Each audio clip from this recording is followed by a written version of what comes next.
Hello, and welcome back to Homework Help for Math 2. Today we're going to be looking at Unit 1, Lesson 6, Quadratic Functions, Be the Change. Starting with the Ready section, number 1 says, graph the following linear equations on the grid. The equation y equals x has been graphed for you. For each new equation, explain what the number 3 does to the graph of y equals x. Pay attention to the y-intercept, the x-intercept, and the slope. Identify what changes in the graph and what stays the same. So this equation here that has already been graphed for us, y equals x, this is known as the parent function, the parent linear function. And it's sort of our baseline equation that other linear functions are compared to. And our job here is to graph these three guys and then describe how each of them has been changed from the parent function. So part A is y equals x plus 3. There's a number of different ways that we can graph this, or a number of different, I mean, the graph is going to be the same no matter what, but how we get there could look different. If you have access to graphing software, such as a graphing calculator or Desmos, you can just type this in, and then that will give you the graph, and that's one way of doing it. Another way of doing it is and this will actually work for any equation, you can always generate a table of values by just choosing values for your input, which in this case is x, and then evaluating and getting a value for y. And that will give you a series of points, x, y coordinates, that you can then plot, and then that will form a graph. That would also work in this case.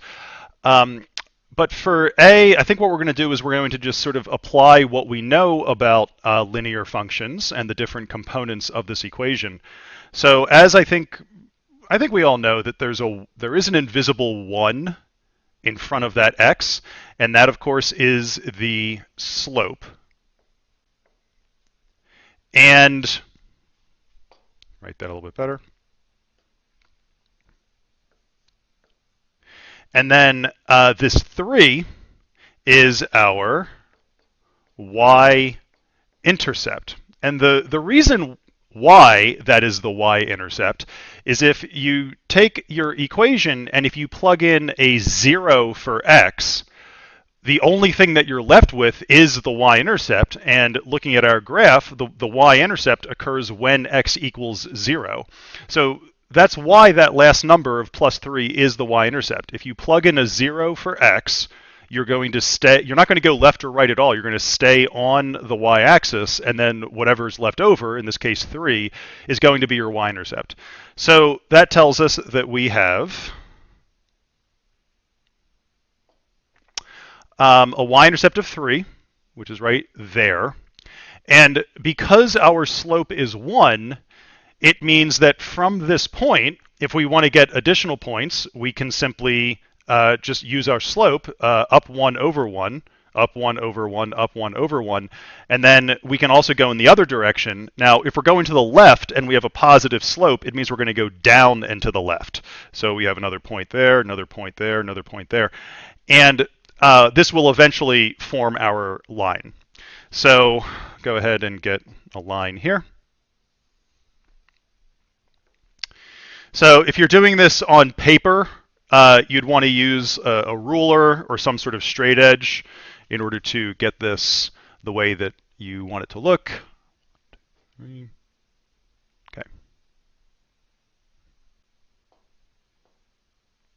And that is our, we'll go ahead and just label this.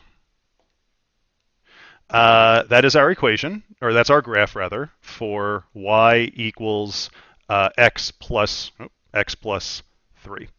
Oh, it looks like hold on. There we go.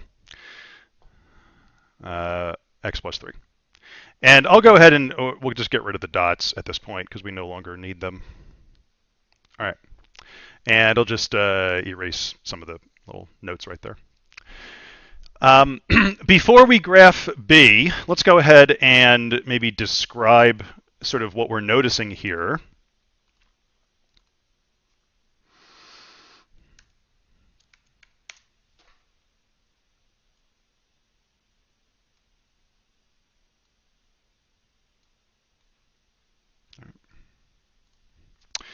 So comparing y equals x plus 3 to the parent function y equals x, well, the slope is the same, and all output values are 3 more than they were before. So for the parent function, we were at the 0, 0, and then on y equals x plus 3, it becomes 0, comma 3. The parent function, you've got 1, 1, and then in the graph that the line that we just graphed, that goes up to 1, comma 4. So all of our output values are 3 more than they were before. Another way of saying that is that the graph will be 3 units up, and because the slope is the same, it will be parallel to our parent function of y equals x. So that's a little summary, I guess, of kind of what we're seeing here. Going on to b, if we're going to graph b is y equals x minus 3. Well, again, our slope is 1. There's an invisible 1 there, and our y-intercept is negative 3. If you didn't catch this before, I would encourage you to, again, take another look at it. The reason why negative 3 is my y-intercept is if you let x equals 0, right? If this becomes 0, you get y equals 0 minus 3, which is negative 3. And for the y-intercept occurs when x equals 0 because you're on the y-axis. You're not going left or right at all. So if I want to get an idea of what this graph's going to look like, the y-intercept is negative 3, which is right there. And again, because the slope is 1, it means that from this point, we can go up 1 over 1, up 1 over 1, up 1 over 1. And then from the y-intercept, we can also go down and to the left. That's how we handle a positive slope if we're going to the left. We go down and to the left. So another one, another one, another one. And we're going to get another line.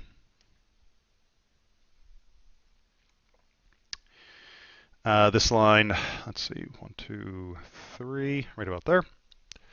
And then here, 1, 2, 3. So that should work pretty nicely. All right.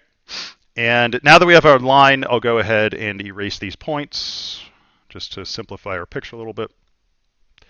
And this one that we just drew, hold on. Always forget to change that back. We're going to go y equals x minus 3, the one that we just drew. And now we can describe this one a little bit.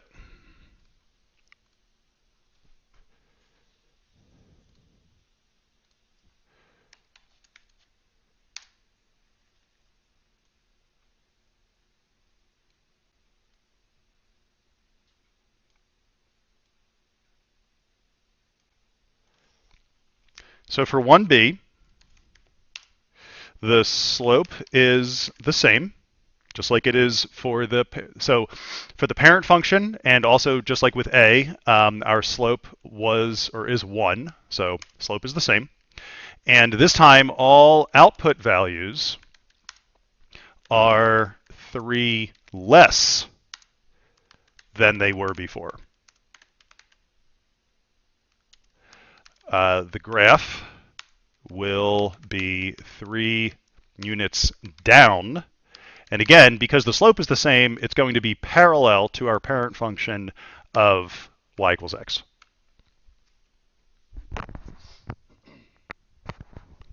All right.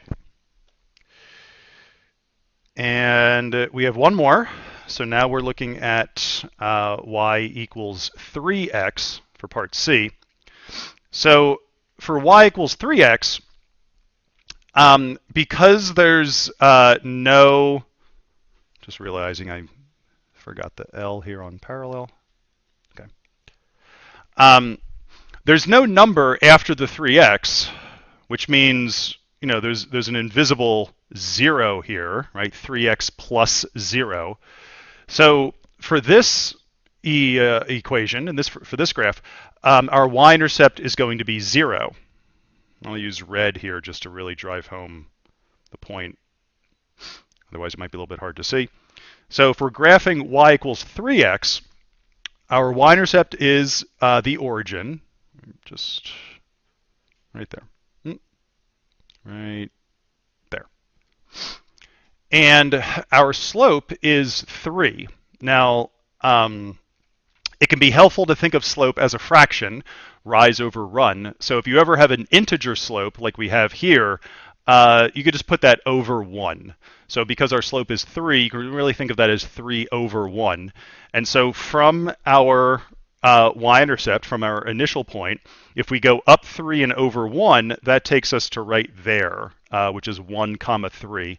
And if we do it again, we're going to be right there, 2 comma 6. If we do it again, we're going to be right there, 3 comma 9, so on and so forth. And of course, if we go to the left, we're going to follow the same pattern as before. We go down 3 and to the left 1 brings us right there, -1, -3. If we do it again, that takes us, let's maybe do that one again. Takes us right there, which is -2, -6. Do it again. That takes us down to there, -3, -9. And now let's go ahead and graph this.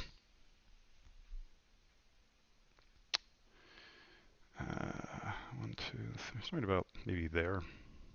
And then here, 1, 2, 3, it's maybe about right about there, I think. Yeah, that's pretty good.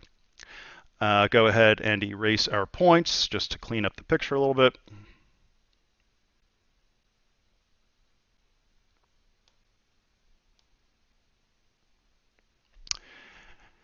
And that is all 3 graphs. Go ahead and label this one. So this one on the left here is y equals 3x. And I'll just move this label a little bit. Y equals x plus 3. Okay. So those are our 3 graphs. We just have to describe 1c, and then we're all done this problem.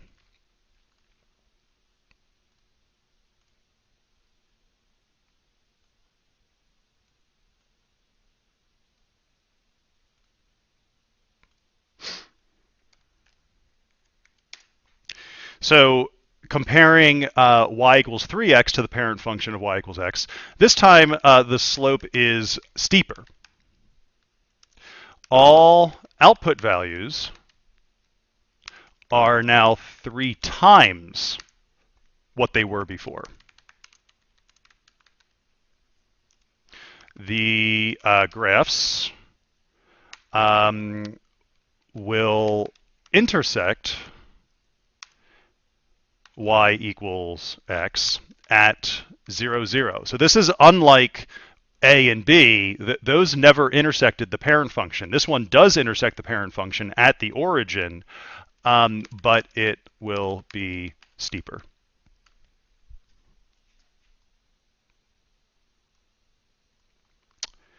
And that is our description for 1C.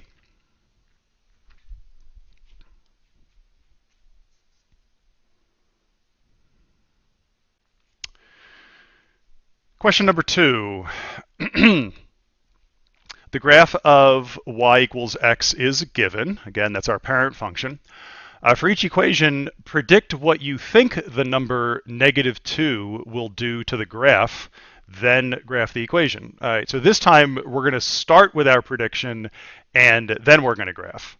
So for 2a, we are starting with y equals x plus -2. Well, so x plus -2, this is really the same thing as y equals x minus 2. So what they're doing is they're using a negative, but they're adding and subtracting that negative. But just to clear this up maybe a little bit, we could think of a as y equals x minus 2. So if we think about what this is going to do,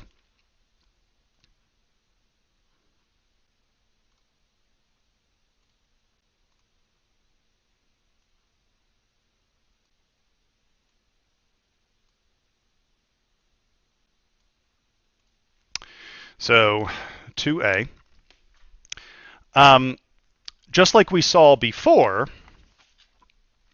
the slope in this case is the same. So this graph has a slope of 1, and the parent function has a slope of 1. So the slope is unchanged, and all output values are going to be 2 less than they were before.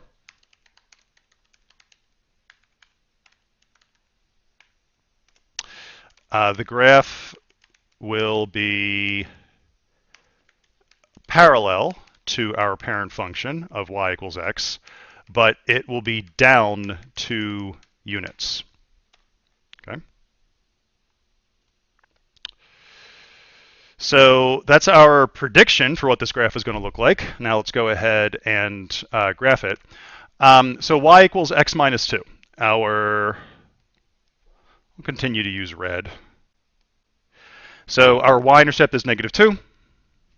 And our slope is 1, up 1 over 1, up 1 over 1, up 1 over 1, down and to the left, down and to the left, down and to the left. So if we go ahead and graph this, 1, 2, just like that, and 1, 2, just like that. Clear out our points, don't need them anymore. And this is our graph of, when I write it, I guess I'll write it the way that they originally had it. Like that's normally a good idea if you're ever labeling something, is to sort of use the original label. So they had plus negative, so that's how I'll write it. So y equals x plus parentheses negative 2. And that's what the graph of that looks like. Looking at b, so for b, we have y equals x minus negative 2. Well, again, if we just sort of maybe clean this up for our own purposes here, when you subtract a negative, you're really adding. So b is really y equals x plus 2. So let's think about what that's going to look like.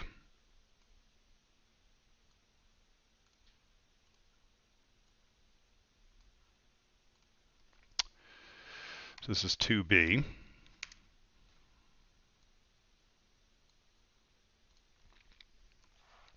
So for y equals x plus 2, again, the slope is the same as the parent function. They're both 1. And this time, all output values are 2 more than they were before with the parent function.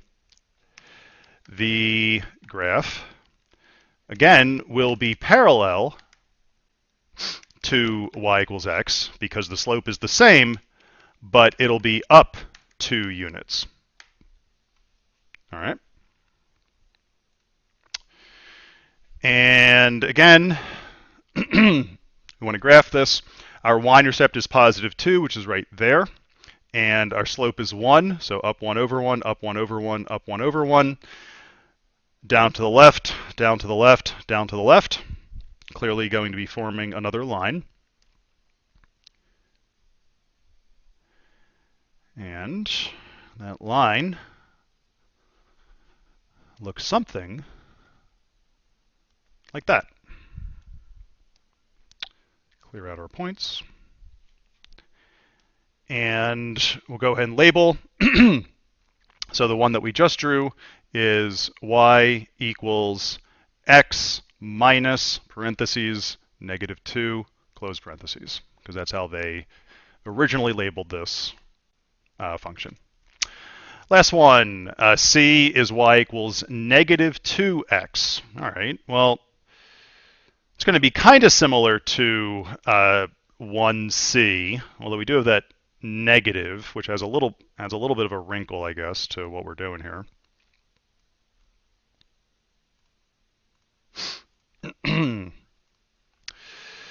2C. So if we're going to compare y equals negative 2x to the parent function of y equals x, really there's two things happening here, both related, obviously. It's negative, and there's a 2. So let's start with the 2. Right? Ignore the negative, just what's the 2 going to do in this situation? Well, the 2 is in the place of the slope, right? So in this case, the slope is going to be steeper because the magnitude of 2, even if it's negative, the magnitude of the number is larger than the magnitude of the original slope of 1. So the slope is steeper, and because it's negative, it means that going from left to right, our line's going to be going down, which is different from any other graph that we've seen in either 1 or 2 so far. So the negative is going to cause our slope to be going down, and it's going to be steeper. So the slope is steeper and directs the line down to the right. So you go from left to right, it's going to be going down, and all output values are going to be multiplied this time by negative 2. And go ahead and graph this one. So y equals negative 2x. Again, there's quote no number here, or it's rather invisible, plus 0. So our y-intercept is, again, at the origin, just like it is with the parent function of 0, 0. So we're going to start at 0, but our slope is negative 2. So that means it's really negative 2 over 1, which means I'm going to go down 2 and to the right 1. So now I'm there, which is 1 comma negative 2 are the coordinates of that point. If I do it again, I'm down there, which is 2 comma negative 4. If I do it again, I'm at 3 comma negative 6. From the y-intercept, if I go to the left, now I want to go up. So if I go up 2 and to the left 1, I'm right there at negative 1 comma 2.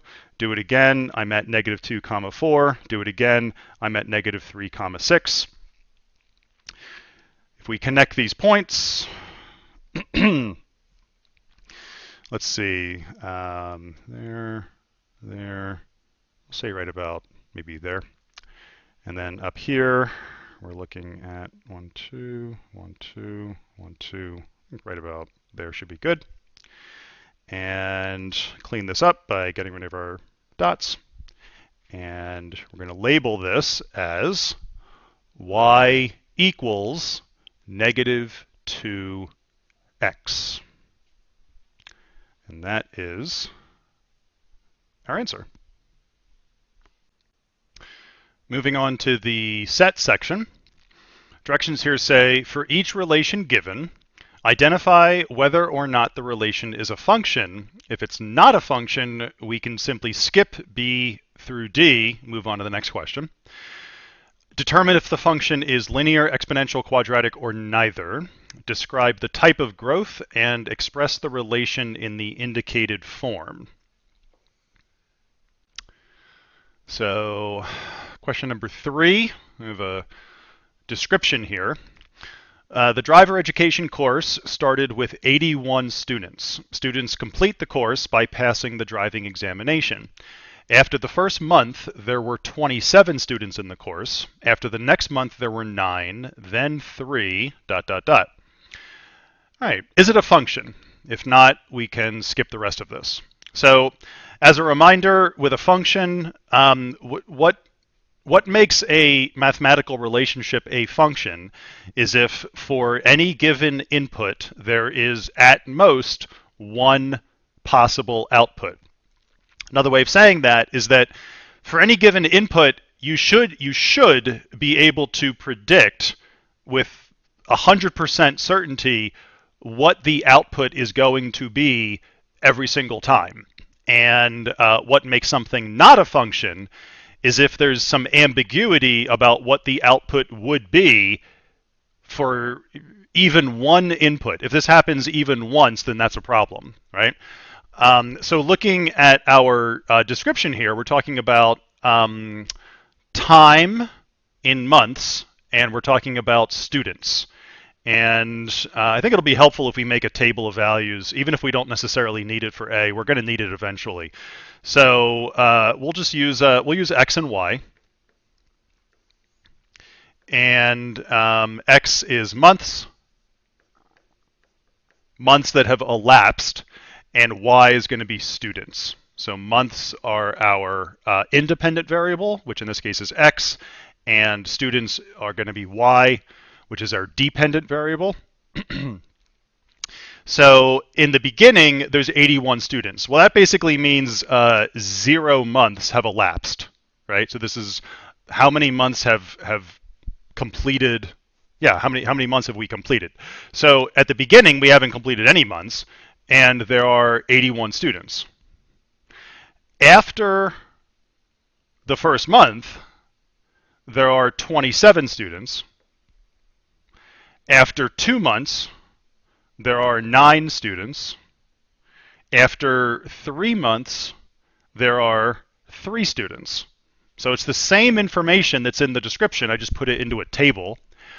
And to me, I'm not really seeing any problems with this being a function. You plug in a 0, you get 81. You plug in a 1, you get 27. I'm not seeing any of my inputs repeat and yield more than one output. It's a pretty clear, for any given month, you should be able to predict the number of students, and there really shouldn't be any confusion about that. So because of that, this is a function. B, is the function linear, exponential, quadratic, or neither? So we've seen in a number of these problems one possible strategy for trying to figure out what type of function this is, especially when you have a table of values, is to look at the first differences. So if I look at the first difference between 81 and 27, the difference is negative 54.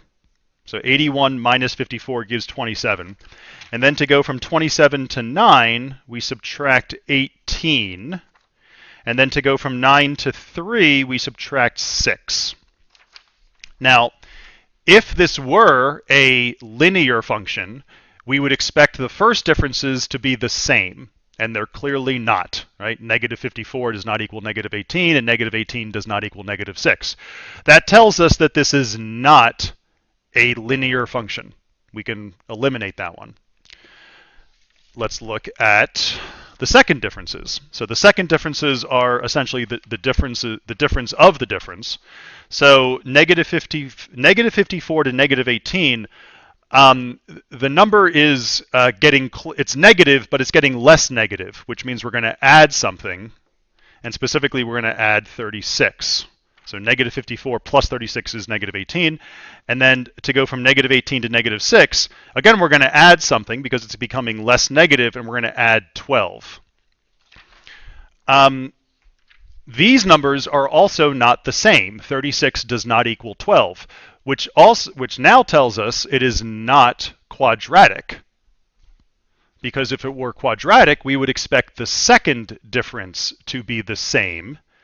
And we'd also expect our first difference to be linear, which is also not true. So this is not a linear function, and it's not a quadratic function. So now we have to figure out, well, is it exponential? And exponential functions were covered a bit more in detail in the new Math 1 curriculum. And so if you did not take the new Math 1 curriculum, you might not have too much exposure to exponential functions.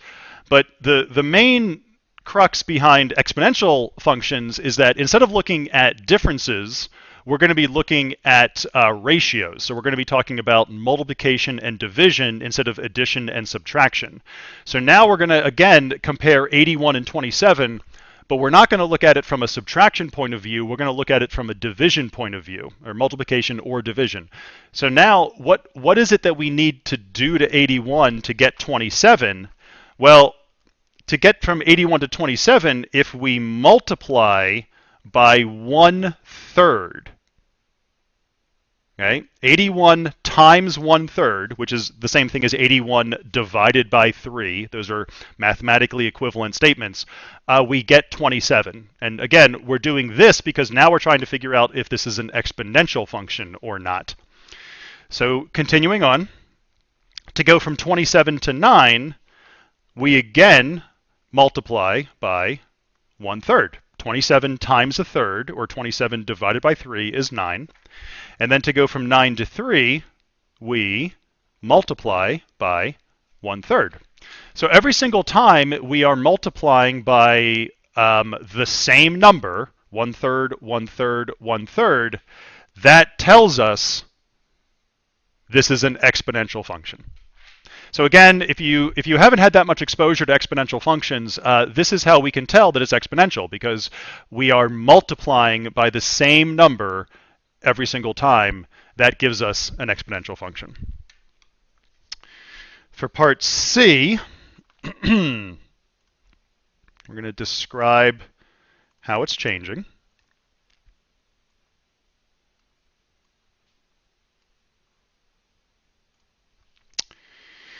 So the way that it's changing is that each, move it down a little bit. Okay.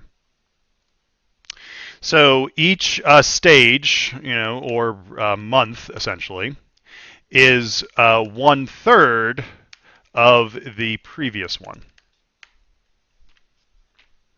So every single month we have 1/3 the number of students as before. And now for part D, they are asking us to make a graph.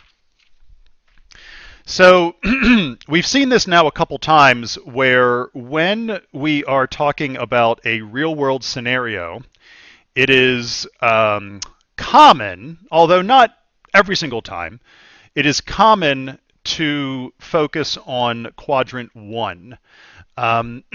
Because there are a number of real-world scenarios where negative numbers just don't really make sense.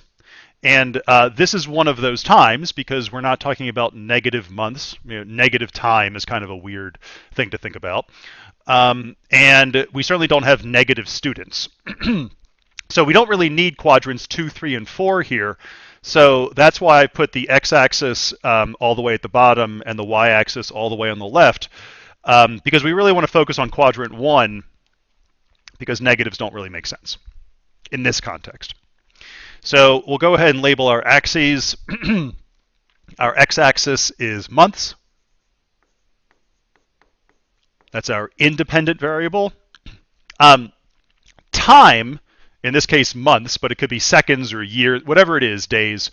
Time is almost always going to be your independent variable, right? Time keeps on slipping, I guess, as used to say. But time is almost always going to be your independent variable, because time is going to proceed really no matter what you're doing. It doesn't really care what you're doing. And so if you're ever trying to figure out what is your independent variable and what is your dependent variable, really, probably 99% of the time, if you're ever dealing with time, in this case months, it's going to be your independent variable, which means it's going to be on your x-axis. The y-axis, the dependent variable, the thing that depends on time, is the number of students, right? That is changing based on what month it is. So students is our y-axis. We have to come up with a scale here, and our table only really has 4 data points in it, and on the x-axis it only goes from 0 to 3. So I'm going to space this out a little bit. I'm actually going to use 2 boxes for every month. So I'm going to say this first one is 1 month. Then this one is 2 months, and then this one is 3 months, and we might even get to 4. I'll leave it blank for now. And then for our y-axis, we need to be able to fit 81. So 81 is our largest number, and I want to be able to fit 81 on here. And I'm pretty sure if we let every vertical box be 10, we should be able to fit. So let's see. So 10, 20, 30, 40, 50, 60, 70, 80, and then 90. Yeah, we'll be able to fit 81. And let's go ahead and label these. So we have 10, 20, 30, 40, 50, 60, 70, and 80. All right. I think that's all the labeling business that we need. All right, now we just need to plot our points. So first point was 0, 81.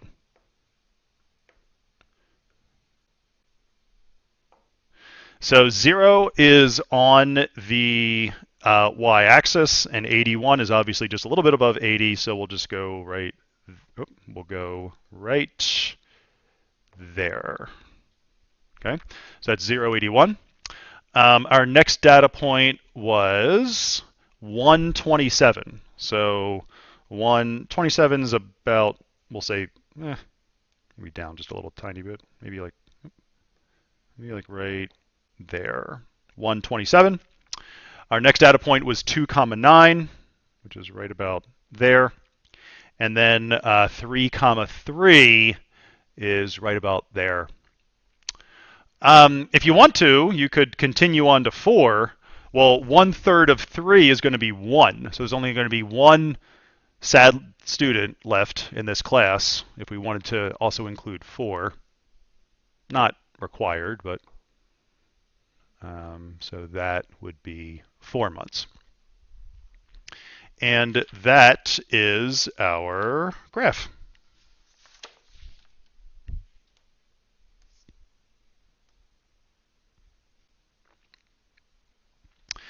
For number 4, we are given a table. So we're starting with a table.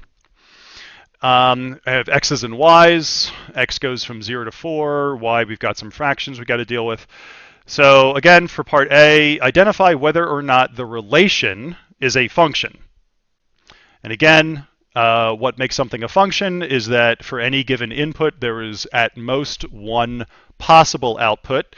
There isn't, this ambiguity about, you plug in an input and you're like, oh, what are we going to get? I don't know, right? That's a problem. That makes it not a function. But looking at this table, it's pretty straightforward. You plug in a 0, you get 81. You plug in a 1, you get 80 and 2/3, and that just continues. And I'm not seeing any of my x values repeat. And if any of my x values repeated, and if those resulted in different outputs, then that would not be a function. That would be a problem. But that's not happening here. I don't see any of my inputs repeat. And so therefore, this is a function. Determine if the function is linear, exponential, quadratic, or neither. Well, we already have a table, which is nice, and that means that if we're trying to figure out what type of function this is, one strategy that we've now seen multiple times is to look at the first and potentially second differences.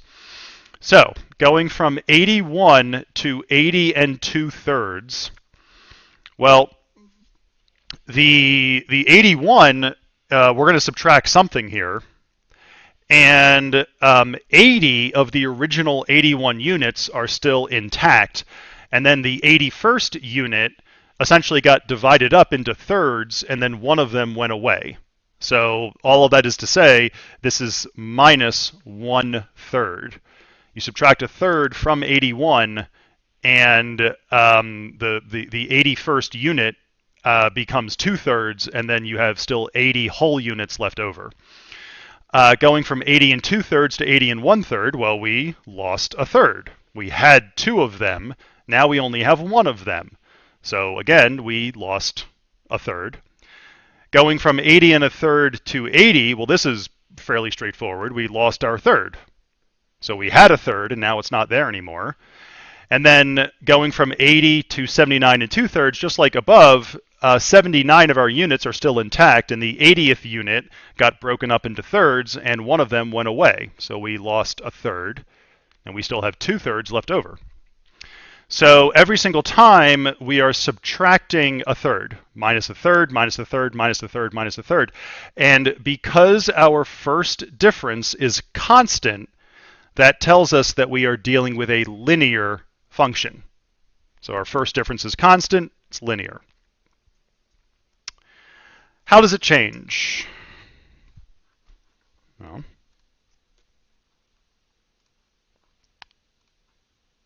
it changes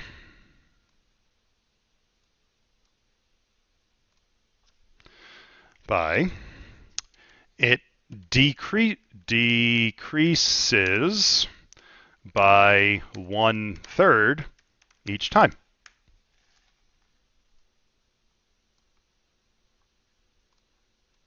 All right. Write the explicit equation. So, as a reminder, an explicit equation references your input itself, whereas a recursive equation references a previous term in the sequence. So in this case, we're dealing with x and y.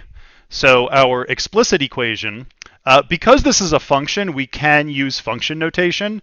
So if you say y equals, that's not wrong. But because it's a function, we may as well use function notation, sort of whenever possible. So for the explicit equation, we can say f of x. Right? It's a function. The name of the function is f, and we are identifying our input as x. We know it's linear, and I'll just do this over here on the right. We know that for a linear function, we could expect it to look something like mx plus b. Now, this is not the only way of writing a linear function, but it is by far the most common and the most well-known, essentially. But please also don't forget about point slope form, but that's a whole other thing that we'll deal with in another problem. But commonly, linear functions are represented as mx plus b, where m is your slope and b is your y-intercept. Well, because our first difference here is negative 1/3, this is our slope. In a linear function, when the first difference is constant, that is your rate of change. The rate of change is negative 1/3. And rate of change is just another way of saying slope. And so for this problem here, for m, our slope is negative 1/3, because that is the rate of change that we identified earlier. Our input is x. That's what the of x tells us. It says, all right, well, use x as your input. And then b is your y-intercept. Well, I don't really want to graph all these points. What's nice about this is that they give us what happens when x equals 0. And as we've seen several times on the coordinate plane, when x is 0, it means that you're on the x-axis. Right? When x is 0, it means you're not moving left or right at all. So the result is going to be on your y-axis, which is the y-intercept. So because they tell us what happens when x equals 0, they are giving us the y-intercept, which in this case is 81. So our explicit equation is f of x equals negative 1/3 x plus 81. If you wrote this as y equals, that is not wrong. That would also work.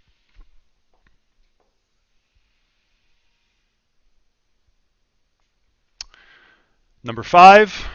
For number 5, they are describing this relation with a graph. Okay, and as always, identify whether or not the relation is a function. If it's not, we can skip B through D. So when we're given a graph, and we want to determine whether it's a function or not, what we've seen is that we can use this handy thing called the vertical line test. Now, as always, our understanding of what makes something a function does not change. Doesn't matter if we have a table or a graph or an equation or a description, right? A function is a function is a function. And again, a function means that for any given input, we have at most one output. And so the vertical line test, what it does, is we take a vertical line, and if you're doing this on paper, you can use a pen or a ruler or whatever it is that you have, and you take the vertical line and you sort of scan left to right the graph, all right? And what you're looking for is does this graph pass the vertical line test? Does it not fail it, okay? And the way that a graph can fail the vertical line test is if at any point, right, this only has to happen once in order to fail, but at any point, if your vertical line intersects the graph more than once, it is not a function. It fails the vertical line test. So if I take my vertical line and if I stop, let's say right there, okay? I stop right here, and what I'm noticing is that my vertical line intersects my graph right there. Okay. The problem is that it also intersects my graph right there. So the reason why this is a problem is because there's no scale here. Let's just assume that each box is 1. So this would be 1, which means this would be 2, this would be 3, this will be 1, 2, -1, -2. The problem is, let's say you plug in a 2, all right? And actually, I'll even get rid of my vertical line because our vertical line has done its job. It has identified the problem. So I'll go ahead and erase that. And so this was 2, and the problems are there and there. So the reason why this is a problem is if you plug in a 2, you're not sure whether the result is going to be a positive 2 or it's going to be a negative 2 because they're both possible outputs when you plug in a 2. And we don't like that, right? We want, for our function, if we plug in a 2, we want to know what we're going to get every single time. But because of this ambiguity here, because there's 2 possible answers when you plug in a 2, or a 1, or a 3, or really any positive number here, that's a problem. And so, therefore, this relation is not a function, and we get to skip the rest of this problem. That's it for 5.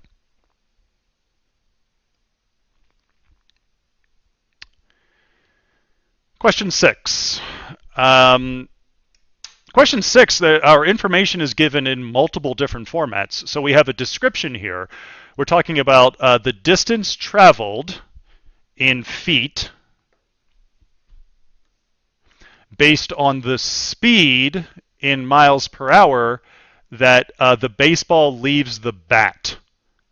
All right, so we have a whole bunch of baseballs getting hit here, and the speed that the ball is traveling when it leaves the bat tells us how far the ball is going to travel, which makes sense if you think about it, right?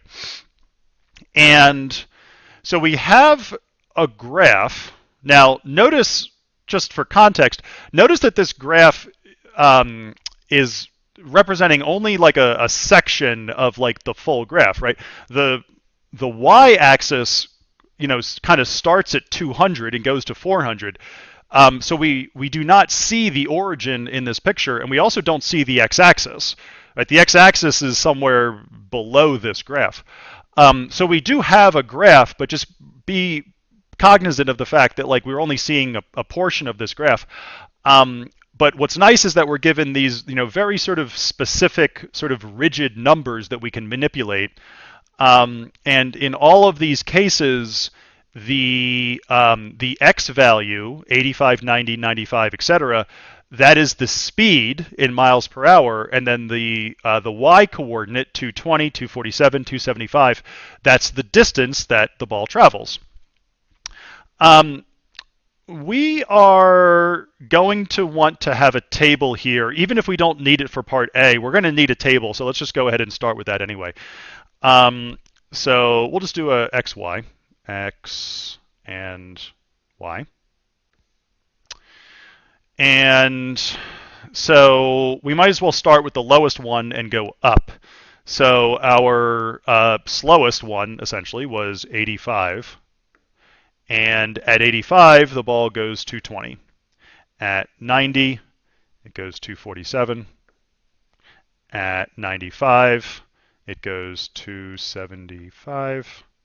At 100, it goes 304, 105, 334, 110, 365. All right. Part A, identify whether or not the relation is a function. Again, this is a function if for any given input there is at most one output, and I'm not seeing any problems here. If we were to try the vertical line test, because we have a graph, so we could try the vertical line test, see if it yields anything productive here. So if I take my vertical line and sort of scan here, you know, where the vertical line doesn't hit the graph at all, that doesn't really tell us any information. It's not a problem, but it doesn't really tell us anything.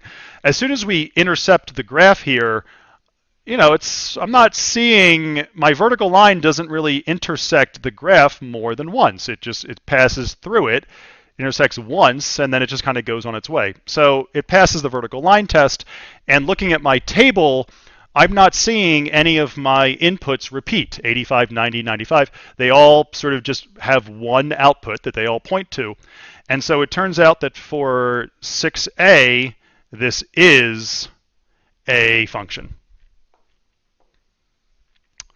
Part B, determine if the function is linear, exponential, quadratic, or neither. Now, if all we had to go off of was the graph, if I look at this thing visually, this kind of looks like a straight line to me when I look at this. The graph, to me, looks like a straight line, which would indicate that this was a linear function. But we also have these numbers, right? We just made this table that has all these specific numbers. And so it looks like a straight line, but let's just do our due diligence and just check and do what we've done now multiple times. And we're going to check our first and potentially second differences just to sort of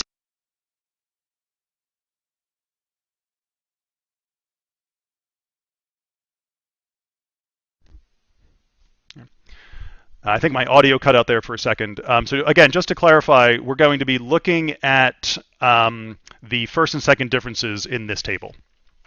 So to go from 220 to 247, we want to add 27. Okay. To go from 247 to 275, if doing the math here is a little, you just do 275 minus 247. Feel free to use a calculator if you want to, but you'll end up getting plus 28. Okay. To go from 275 to 304, we add 29. To go from 304 to 334, well, that's pretty easy to see. It's just plus 30. And then to go from 334 to 365, we add 31. Now, if this were a linear function, those numbers, the first differences, would need to be the same. It has to be constant. And it's close, but those are not the same number. 27 does not equal 28. 28 does not equal 29. So it actually turns out that this is not a linear function, which also means that that graph that we're looking at is technically not a straight line. Let's check our second differences. So the second differences are the differences of the differences. So we have 27 and 28, we add 1. 28 to 29, we add 1. 29 to 30, we add 1. 30 to 31, we add 1. Our second differences are constant, which implies that our first differences follow a linear pattern, and those are equivalent ways of saying that we are dealing with a quadratic function here. So even though it looks like a straight line, it actually turns out that this graph is a parabola.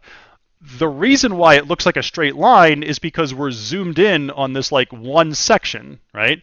If we were to zoom out and see the entire graph, you actually would see that it looks like a parabola. But because we can only see this like little sliver, it mistakenly looks like a straight line, but it is in fact a parabola because this is a quadratic function. How does it change?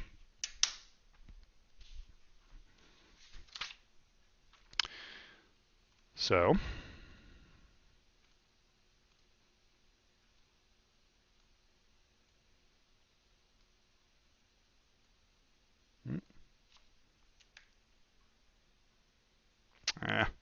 doing this. All right, let's just start typing and then I'll move it. So, how does it change? It increases by more and more, right? It initially increased by 27, but then the amount that it was increasing by itself kept increasing. So it increases by more and more. Let me put it right there. So it increases by more and more. The first difference is linear, and the second differences are constant. So they stay the same. So that's how it's changing. And then part D, predict the distance that the baseball flies if it leaves the bat at a speed of 115 miles per hour. All right.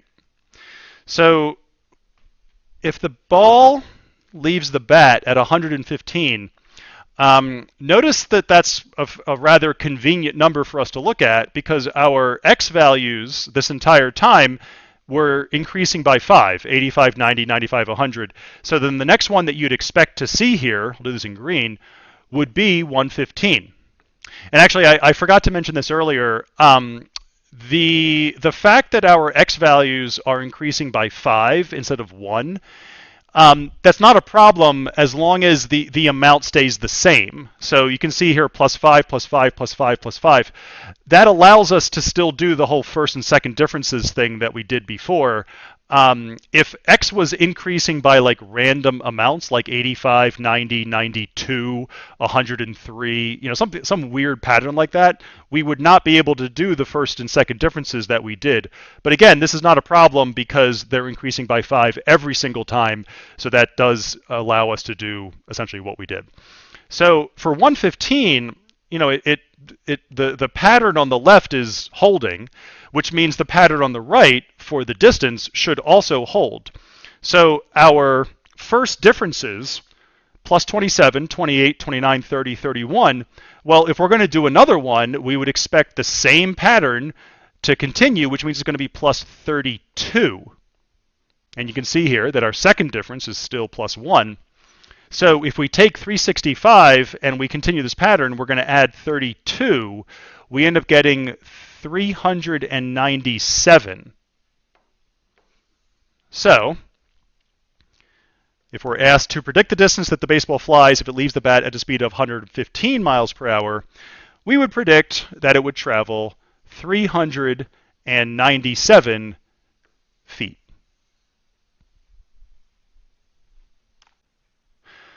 Our last question is in the Go section. And this is the last question, not just in this assignment, but in this entire unit. Perhaps fittingly, this question covers a variety of different topics. It covers linear functions, exponential functions, quadratic functions. We've got tables, we've got graphs, we've got recursive equations, we've got explicit equations, we've got word problems, we've got pictures. So there's a lot going on in this problem. I do think it is accessible. I don't think it's beyond anyone's capabilities, but it does touch upon a lot of different topics. And so I do think that this would be an excellent question to check and just see sort of where some of your key understandings are strong and where maybe we need a little bit of extra work. So with question number 7, match each function in A through G, that's on the left, with an equivalent function in 1 through 7, and that's on the right. So if you take a look at the left-hand side of this paper, we've got a bunch of different representations dealing with functions. And on the right, we have a bunch of other representations that actually model the same function on the left. So we've got basically looking at two different ways of conveying basically the same information. And we just got to figure out which one's which. So we'll just start with A, and then we'll just kind of go down the list and sort of figure out which one matches with A. So looking at A, in this situation, we have an explicit function. So this is an equation where we are told that we have a function, the name is f, and our input is x, and we have an equation that tells us how to get f of x. Hopefully we can recognize this as being a linear function, because this matches up very well with mx plus b. So you can see that -2 is m, and +5 is b. So our slope for this linear function is -2, and our y-intercept is 5.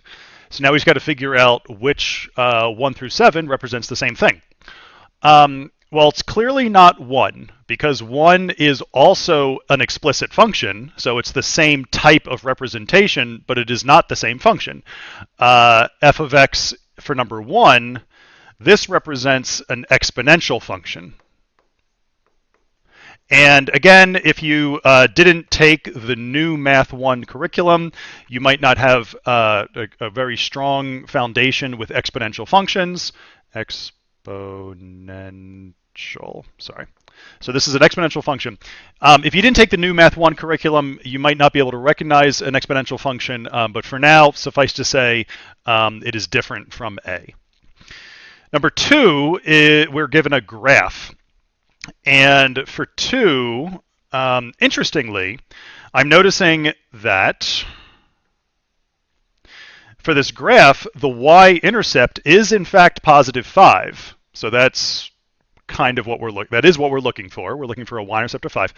I also am noticing that our slope here is down 2 and to the right 1. And so our slope here is -2. And our y-intercept is 5. So this is actually looking very promising for A. However, there is an important distinction here. Do that B again. Okay.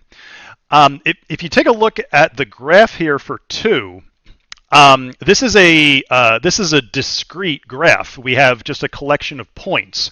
So we have A, B, C, D, but they're not connected. And A, the thing that we're trying to match here, this is a continuous function. It's -2x plus 5. There's no restrictions on what x could be. So if we wanted to, we could plug in, like, let's say 1/2 into our function. -2 times 1/2 is -1 plus 5 is 6. And that would, -1 plus 5 is 4, which would appear there on our graph, but it's not there in number 2. And so even though we do have the quote correct slope and the correct y-intercept, our correct answer for A is not 2, because we're looking for something very similar to this, but we want our points to be connected, because for A, we have a continuous function. Keep going. For number 3, we have a recursive function, okay? And it actually turns out that we can eliminate 3 without too much difficulty, because notice that for the recursive function, we're told what f of 1 is, right? Remember, for any recursive function, we need a starting spot. And for number 3, our starting spot is that when you plug in a 1, you should get a 2. Well, if we go back to our equation here, and if we plug in a 1, we get -2 times 1, which is -2, plus 5 is 3, not 2. So right off the bat, we can eliminate 3 as an option for A. Number 4 should look kind of familiar because we saw something very similar with 2. Again, notice that we have a y-intercept of 5, which is what we're looking for. We have a slope of -2, which is also what we're looking for. And all of our points here are connected. We have a line, a straight line, and all those points on the line are solutions to our equation. And that is exactly what we're looking for A. So our correct answer for 7A is option number 4. And because each of the options on the right is used exactly once, I'll just go ahead and cross off 4 because we're not going to be using it again. 5, 6, and 7, I'll hold off on looking at those until we have a reason to look at them because the correct answer is 4. But when we get to 5, 6, and 7, then we'll start to explore those as well as needed. All right, B.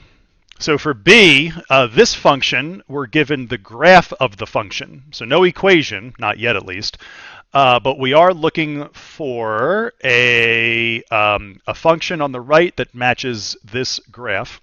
Now this is a parabola, and parabolas are the graphs of quadratic functions. So we have a quadratic function. So we'll leave it at that. Let's see, and we'll leave it at just quadratic until we need more details. So number 1 is an exponential function, so that's not going to work. Number 2, our points here form a linear pattern. So even though there isn't an actual line drawn, our points have a consistent rate of change of -2.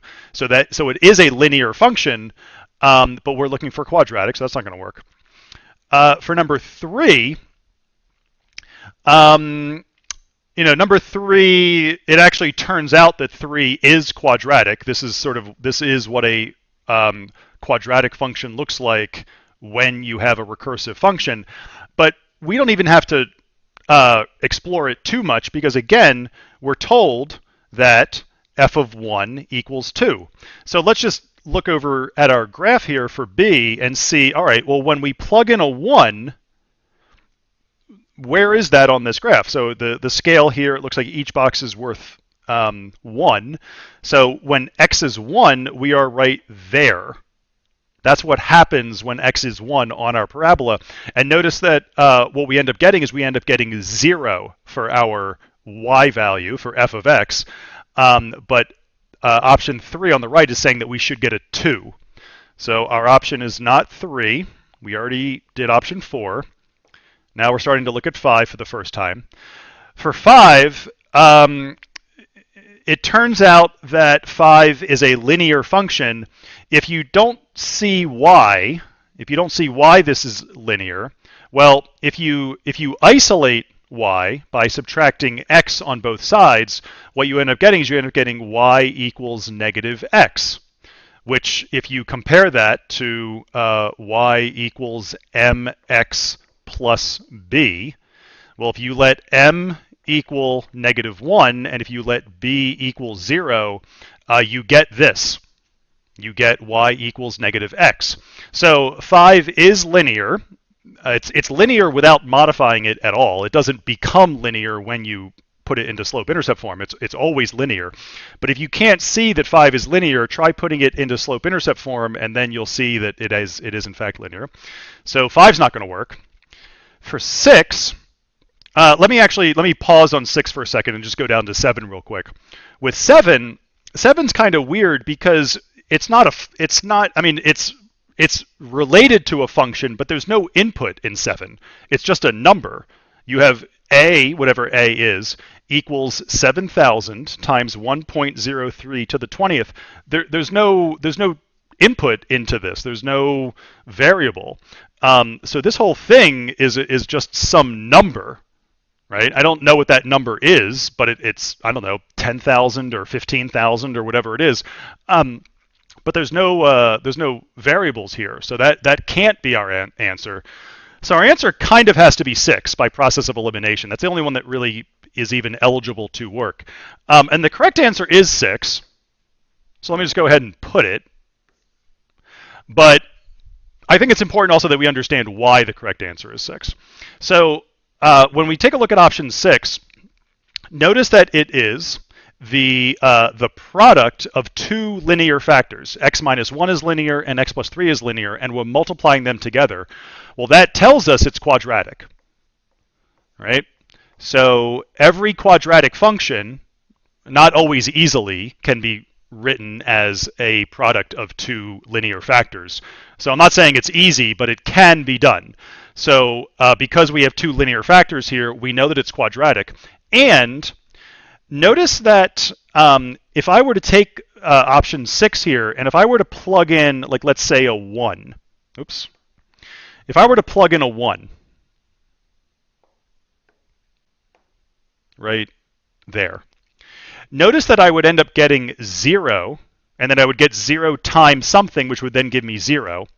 Likewise, if I were to plug in a negative 3, my second term would become a 0, and I would get 0 times something, which is also 0. And if I take a look at my graph here, notice that when I plug in a 1, I get 0, and that when I plug in negative 3, I also get a 0. Right? So I plug in a 1, I get a 0. I plug in a negative 3, I get a 0. Down here, I plug in a 1, I get a 0. I plug in a negative 3, I get a 0. This is looking pretty good now that our correct answer for B should be 6. So there's more that we could do there, but I think that's sufficient for now. Option C, or part C. We have a word problem. I put $7,000 in a savings account that pays 3% interest compounded annually. I plan to leave it in the bank for 20 years. What amount will I have then? Again, if you did not take the new Math 1 curriculum, you might not recognize that this is an application of exponential functions. So exponential functions are commonly used when you're talking about interest. So option 1 is an exponential function, but notice that, like, the numbers just flat out don't match up, right? We're looking for $7,000, 3%, 20 years. I don't see any of that information in number 1. So even though number 1 is exponential, it doesn't seem to have anything to do with C. Option 2 is linear, so that's not going to work. Option 3, I mean, first of all, 3 is quadratic, so it's not going to work. But also, I mean, 3 is a recursive function, whereas C is talking about a scenario involving $7,000 and 3%. Again, the numbers just don't seem to match up at all. They just seem like they're two completely different situations. We already used 4. 5 is linear. 6, we've also already used. I'm going to cross it off. So it has to be 7. I'm going to go ahead and put 7. Because that's by process of elimination, it has to be 7. But let's just take a look. Again, if you're not that comfortable with exponential functions, just look at what's appearing here. It mentions 7,000. Well, there's a 7,000 right there. There's a 20. Now, it's in the exponent. Maybe we're not sure why it's in the exponent, but it is there. And look, we're talking about 20 years. Now, you've got a 0.03, and 3% interest, or 3% is 0.03 as a decimal. So again, even if you're not that familiar with interest or exponential functions, part C has to be 7 just by process of elimination. But also, it certainly seems like there's a lot of overlap in the data that we're using. Plus, like I said, 7 is just a number. It's not a function in the traditional sense that you have an input that whatever. It's the result of putting in an input. And the description for 7 is a number. What amount will I have? That amount is something. Again, maybe it's like 15,000. I have no idea. I don't feel like evaluating this. But it is going to be some number. And whatever that number is when you evaluate this number, that's what you get. Part D, the area of the triangles. So this is a formula that if you don't know this formula, it's not the end of the world, but you might want to try to remember it moving forward, is area of a triangle. It's really not that super complicated, and it's worth knowing because it just pops up a lot, how to find the area of a triangle. So again, if you don't know this formula, it's not the end of the world, but I would encourage you to really try to memorize it simply because it's going to pop up again and again and again, and it's going to make your life easier in the long run if you know how to find the area of a triangle. All right. So area of a triangle is either 1/2 base times height, or sometimes it's written as base times height divided by 2. Okay, those are mathematically equivalent statements. The big thing here is that your base and your height have to be perpendicular, which means they form a right angle. So if I'm taking a look at the first triangle here, our base is 2 and our height is 2. So that means that my area is going to be 1/2 times 2 times 2, which turns out to be 2. So the area of that first triangle is 2. Second triangle, my base is 4 and my height is 3. So 1/2 times 4 times 3 is 6. And then for the third triangle, again, our base is 6 and our height is 4. And 1/2 times 6 times 4 is 12. Okay, so we've got 2, then 6, then 12. Go back up to number 1. Number 1, again, is an exponential function. We're talking about area, and area is a two-dimensional unit of measurement. And you would not use an exponential function to model area. Plus, again, if 1 was the correct answer, it means that if you plug in, like, let's say, if you were to plug in a 1 for the first triangle, you would expect to get a 2. And if you plug a 1 into this function, you get 5 times 2 to the first, which is 10, which is not the area of my first triangle. So that just doesn't work. 2 is linear. That's not going to help us because this is not a linear pattern. For 3, let's take a look at what happens with 3. So with 3, let me get rid of this, all that stuff right there. So again, when we're trying to figure out whether 3 works, we'll just start with our starting spot, which is that f of 1 is 2. And taking a look at the area of the triangles, well, we did find the area of the first triangle, and the area of the first triangle is 2. So far, option 3 checks out. Because when I plug in a 1, as in when I want the area of my first triangle, I get an area of 2, which is what I want. But now the real sort of trick here is to see, does it work for the next 2 entries, right? So the next entry is going to be f of 2, right? This is for my second triangle. Now I want this to be 6, but let's see if it's actually what happens. So my recursive formula tells me that if I want f of n, I take f of n minus 1, which is the term before it. So in this case, it would be f of 1. And then I add 2 times whatever my n value here, which is 2. So f of 1, we're told, is 2. And then 2 times 2 is 4. So I get a 6, which is what I want with the triangles. I want my second entry to be 6. Okay? This is looking promising. F of 3. Again, my recursive formula says take my previous term, which is f of 2, and then add 2 times my n value. Well, now my n value is 3. So f of 2, we just calculated to be 6. 2 times 3 is 6, and 6 plus 6 is 12, which also checks out. Turns out that our correct answer here is, in fact, 3. I think for the purposes of this assignment, I think that the work that we just did is probably sufficient. If you want some additional practice sort of understanding why this function is quadratic, I would encourage you to go back to an earlier lesson. I forget which one it is, maybe 2 or 3 or 4, something like that. But that is, in fact, the recursive formula for a quadratic function. It tends to look like this. You may have like plus some number at the end, but in this case, there was no plus, like a constant. Sometimes that pops up, but not always. All right, and then we just used 3, so I'll cross it off. Looking at option, oh, and we also used 7, so I'm going to cross that off.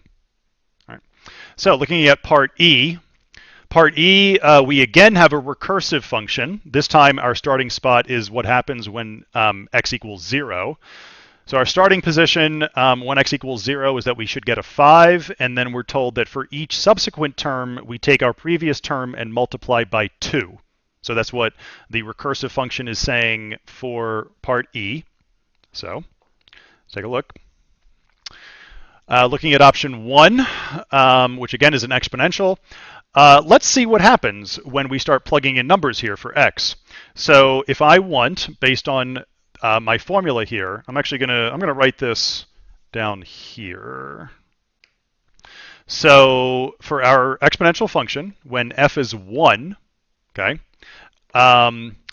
it means we take 5 and multiply by 2 to the first, and we get 10. Now, if I take a look at my recursive function here, I should have done this first. For our recursive function, we're told that f of 0 is 5, and then for f of 1, it says take 2. That's a 2. Take a 2 and multiply by the term that came before it, which in this case would be f of 0, which we were told is 5. And so we get a 10. So far, option 1 here, the exponential function, is checking out. We could also, I guess I skipped this, we could also determine f of 0, since we know f of 0 for the recursive function. F of 0 here is going to be 5 times 2 to the 0 power. Now, as a reminder, anything to the 0 power other than 0 itself is 1.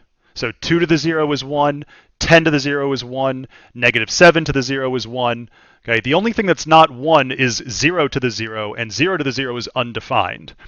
But anyway, this becomes 5 times 1, which gives me 5, which actually also checks out with our recursive function, because we're told that f of 0 equals 5. F of 2, according to our recursive function, is take 2, multiply by the previous term, which was 10. We just calculated that, and we get 20.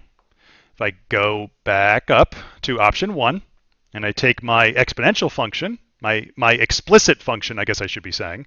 When I take my explicit function, and it's explicit because it's referring directly to x. It's not referring to some previous term. So my explicit formula here says take 5, multiply by 2, and raise that to my input, which happens to be 2 in this case. 2 squared is 4, and 5 times 4 is 20. So that also checks out. And it turns out that E is, in fact, option number 1.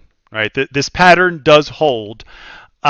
If you want to sort of see why, maybe a bit more conceptually, notice that basically what this recursive formula is telling you is that just keep multiplying by 2, right? Take your previous term, multiply by 2. So if you, f of 1, you took 5, multiplied by 2, and got 10. For f of 2, you took that 10, multiplied by another 2. If we were to do f of 3, you would take the 20, multiplied by 2, and get 40. This explicit formula, if you take a look, it is always, we are always adding another factor of 2, right? That's what's happening here. As your exponent increases, we are multiplying by another factor of 2 as x increases. That's exactly what we're looking for.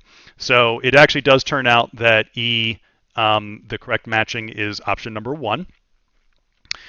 F, we again have a recursive function, but this time, so again, we're starting at 0, so f of 0 is 5, just like it is for part E.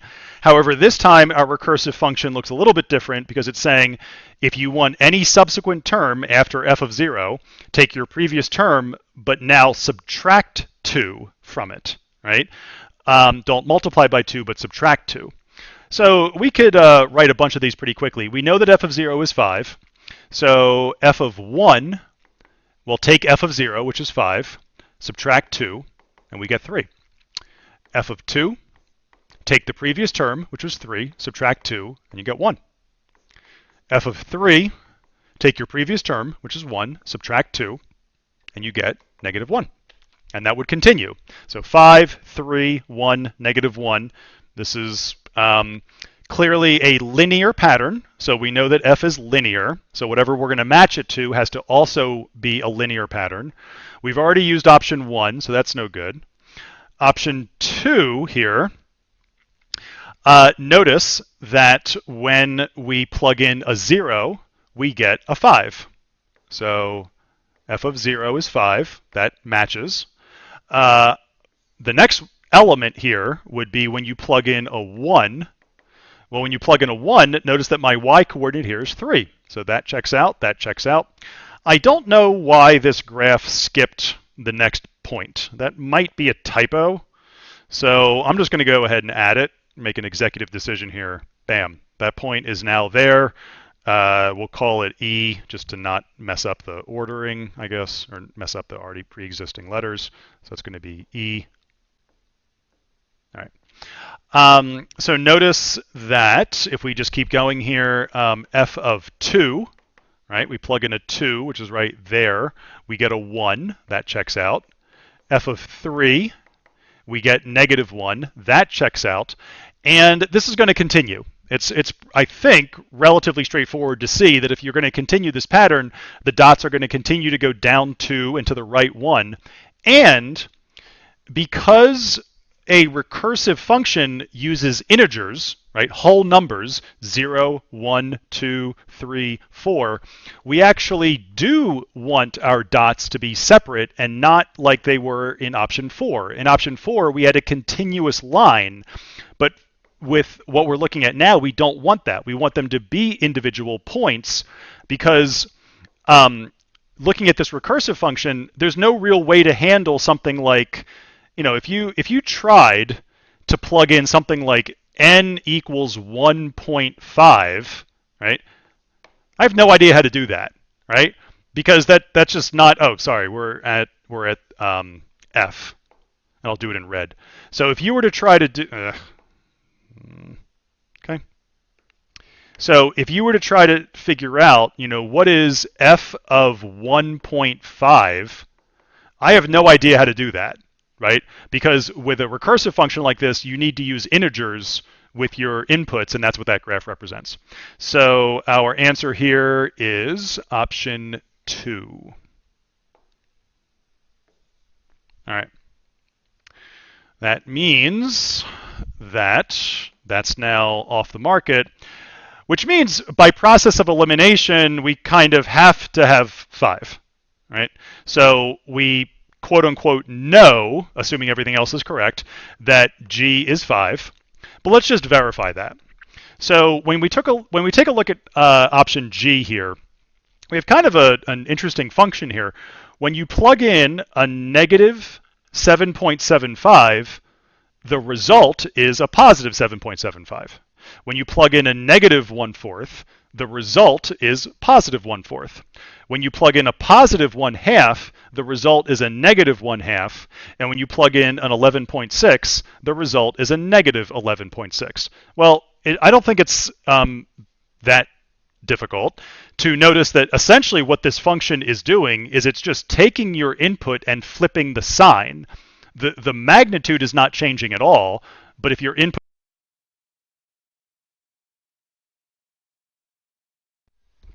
Sorry, I think my audio went out there again. Essentially what I'm saying here is that if your input is negative, the output is positive, and if the input is positive, then the output is negative. And if we take a look at what's happening with option 5 here, notice that in the original version of this equation, y plus x equals 0, well, the only way that this can be true, if you add two numbers and get 0, either both of the numbers are themselves 0, because 0 plus 0 equals 0, but if x and y are anything other than 0, if you add them together and get 0, the only way that's going to work is if they're the same magnitude, but they're different signs. So if x is 6, then y is negative 6. You add them together, you get 0. Also, if we convert this into slope-intercept form, I was about to write mx plus b. But if we convert this into slope-intercept form, which we did earlier, and we got y equals negative x, well, now this is just another way of saying the same thing. It's saying take your input, which is x, and then change the sign. So if x is positive, y becomes a negative number, and if x is negative, you have a negative negative x. Well, negative negative x is just x, it's just positive, right? So if your input is positive, your output is negative, and if your input is negative, then your output is positive. That is exactly what we want, and that's why the correct answer for part G is 5. That's the last question in this unit. Thanks for joining us. Appreciate it. And we'll see you in the next unit.